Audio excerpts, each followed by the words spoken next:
Kaixo, bide honetan zuzenukitzailearen azken kasua landuko dugu.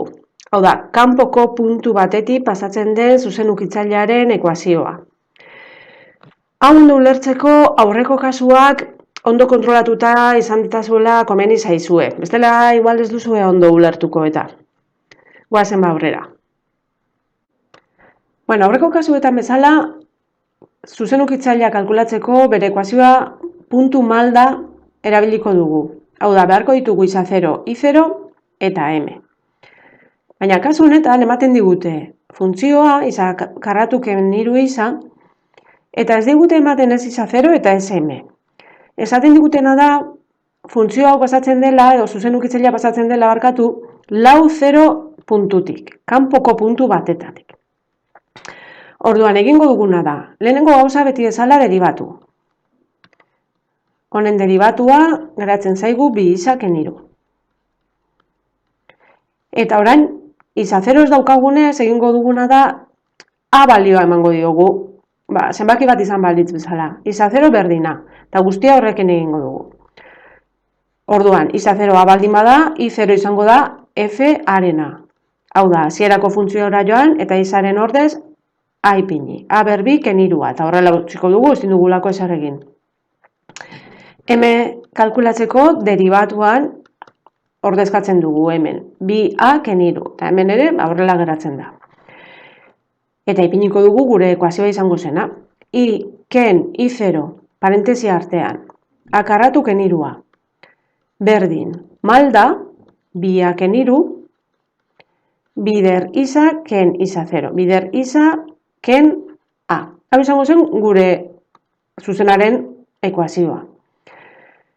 Eta orain esaten digute lau 0 puntutik pasatzen dela. Lau 0 puntua da iza eta i.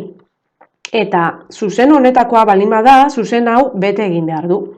Beraz, egingo duguna da iren ordez 0 ipini eta izaren ordez lau ipini. Orduan, hemen edukiko dugu 0 ken a berbi ken hirua, berdin, bi a ken hiru, bider da izaren ordez lau kena. Eta horrela ja daukagu a den menpe ekuazio bat.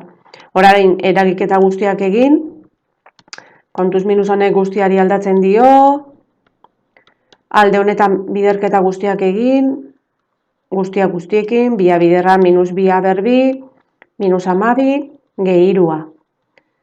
Bigarren mailako ekuazioa irten zaigu, pasatu guztia alde honetara, alde batera. Pasatzerakoan zeinua aldatuz. Minus 8, gehi bia berbi, gehi amabi, ken hirua. Berdin 0. Orain, minusak berbi, gehi a berbi, hirua, ken 8, ken hirua, minus 8, gehi amabi. Berdin 0. Bigarren mailako osoa. Formulatxoa erabili beharko dugu. Iza berdin minus b, hau da minus 8, plus minus, erro. B berbi, 74, ken lau bider bat, bider amabi, 48. Zuek egin hau kontuz, eta poliki. Zati bi. Jarraitzen dugu, 8 plus minus, honek ematen du erro amasei, lau. Zati bi. Eta orduan, irtetzen zaizkigu, bi, bat, 8 gehi lau, amabi, zati bi, 6, eta 8 ken lau, zati bi, bi. Beraz, bi hauek izango dira gure iza 0ak. Hau berez, hau egiten dugunean, a-arekin ari gara, beraz, a da kalkulatu duguna. Orduan, baina esan dugu iza 0 zela, 6 eta 2 izango dira gure iza 0ak. Bi irten zaizkigu, beraz, zuzenukitzailea bi aldiz egin beharko dugu. Orduan, ipiniko dute hemen funtzioa eta deribatua ez ahazteko ziren iza karratu ken hiru iza eta deribatua bi iza ken hiru. Eta orain bai, iza 0 bi denean, pauso guztiak lehen ikasi genuen bezala. I0 hasierako funtzioan, f birena. Hau da, hemen bi ordezkatu. Bi berbi, ken hiru bider bi. lau ken 6 minus bi. Eta malda derivatuan. F lehena, birena. Bi bider bi, ken iru. Hemen ordezkatuta. Lau ken iru, bat. Orain ja, ekuazioa ipiniko dugu. I ken i0 da minus bi. Minus minus, plus bi. Berdin malda dela bat, bider isa ken isa 0 dela bi. Eta hemen eragiketa pixkat egin da, i gehi bi berdin izaken bi. Hau da, i berdin isa, eta bi hau pasatuko dugu beste aldera, minus bi ken bi, minus lau. Eta hau ja bai da, gure zuzen ukitzailea. Eta konturatzen baldin bazarete, lau 0 puntutik pasatzen da. Hau da, isa lau denean, lauken lau, ik 0 ematen digu. Beraz, ondo dago. Urrengoa, isa 0, 6 denean.